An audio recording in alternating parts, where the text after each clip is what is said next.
This is the Asus GTX 780 Ti Matrix Platinum. The only thing more ridiculous than its name is the card itself. So let's talk about a graphics card so hardcore it pierced its own nipples.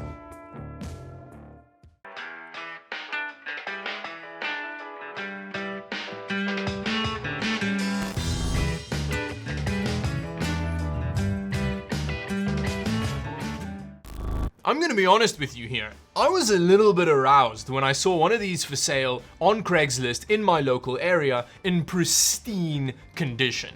This is a graphics card that Asus designed from the ground up to break overclocking world records. The thing is though, the highest core clock ever achieved on a GTX 780 Ti was actually not on one of these beasts, but on an EVGA Kingpin variant.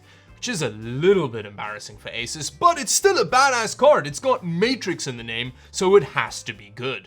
Physically, this graphics card is a thing of beauty. As far as the cooler goes, it's got this fan with a pretty interesting design in the center, which is supposed to direct airflow in different directions and do better cooling.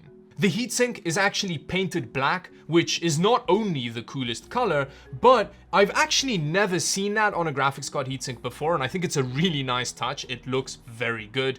On the back, it's got a metal backplate, which actually prevents GPU sag amazingly, considering the size of this card. One thing that I love about this graphics card's design is that it is very modular and it's easy to get access to everything. You only need to remove 4 screws to remove the heatsink. You can remove 2 extra screws to take off the plastic shroud around the heatsink, and then both of the fans are also very easily removable so that you can clean them easily or replace them if they die somewhere down the line, which is really cool. When you have a closer look at the PCB, this is clearly a big PP graphics card. Just look at that VRM. It is a 14-phase VRM. Asus seems to be using an 8-phase controller here, which they're using in a 6+2 phase configuration with doublers on the 6 GPU phases. As far as capacitors go, they use Super Alloy Power's 12K Japanese black metallic capacitors, which sound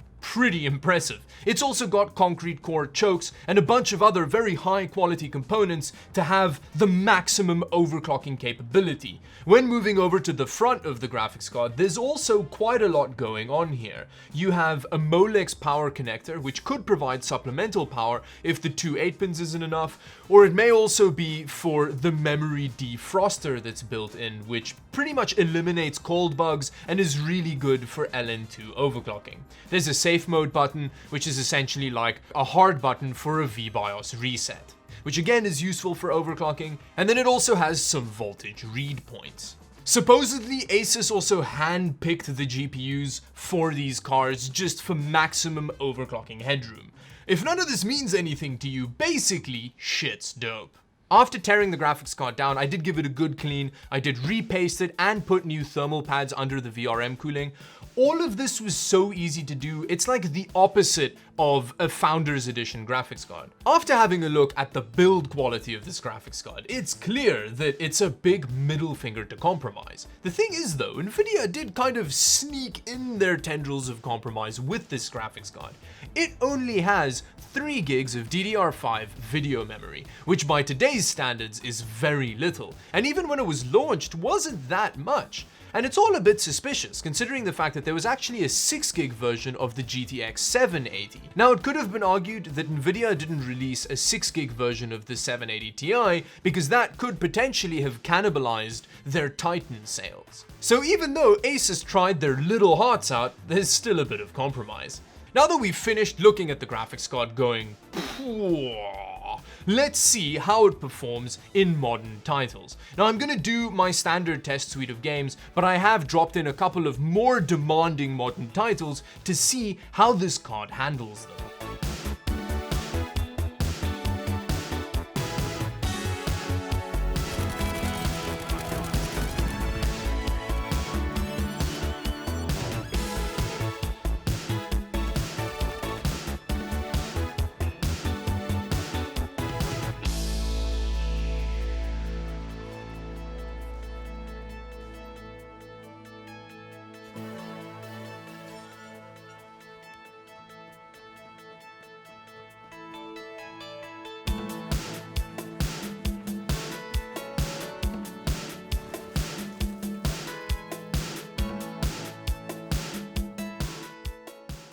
For a lot of these games, this graphics card performs very well. I was actually surprised at its PUBG performance at 1080p high settings. That's pretty good, that's very playable. I mean, when did PUBG become reasonably well optimized? This is news to me. When moving over to Battlefield 5 at 1080p, a high preset at DirectX 11, you're getting just about 60 frames per second. However, the footage that you're looking at now was actually recorded at medium settings, and here you're getting a reasonably high frame rate and it's still very playable. When it comes to Escape from Tarkov, I didn't put it in the benchmarks because it's very difficult to get repeatable results on the game, but at 1080p medium settings, it was running very well. I'm actually surprised at how well it handles the game. It did occasionally dip below about 50 FPS, but still, at 1080p gaming, this thing is holding up well. When it comes to Shadow of the Tomb Raider, it actually handled it a lot better than I thought it was going to. I wasn't even being nice to it. I used the same settings that I use for all modern graphics cards when I test that game. And you're getting about 50 frames per second in a very beautiful game. Metro Exodus is the game that the GTX 780 Ti struggled with the most, although it is a Metro game and they are known to be destroyer of worlds. Even when dropping it down to normal settings, which is the lowest settings I'd recommend using in the game, a lot of the parts were still very unplayable. So yes, if you're a Metro fan, it didn't hold up that well. All in all, I'd say it held up decently, although it's not a massive surprise considering that this was a $700 flagship graphics card not that long ago.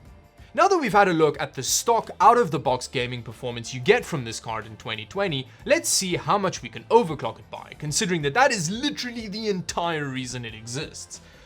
It's not looking great here though. It's already fairly aggressively overclocked out of the box, and it means that there wasn't much I could do. The max I could get stable even briefly was plus 45 on the core and plus 400 on the memory, and that gave us an extra 2 average FPS in Battlefield 5, which, yeah, that's not looking great. And when playing Escape from Tarkov, it would just crash. It couldn't handle it.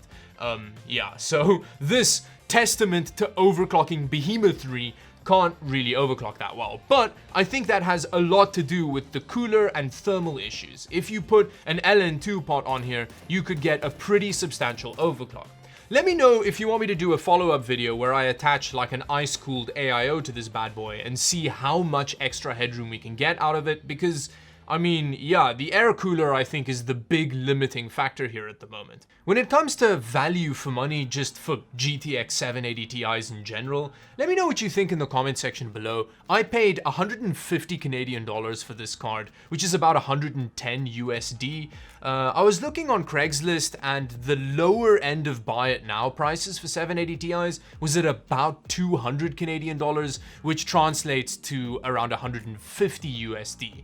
For that amount, I wouldn't recommend it for people that are trying to get like a budget gaming rig together. I'd rather aim for something like an RX 580 or 480. It would use a lot less power, meaning you don't have to worry too much about what power supply you pair it with, and you have more VRAM and stuff like that. But again, let me know what you think in the comments below.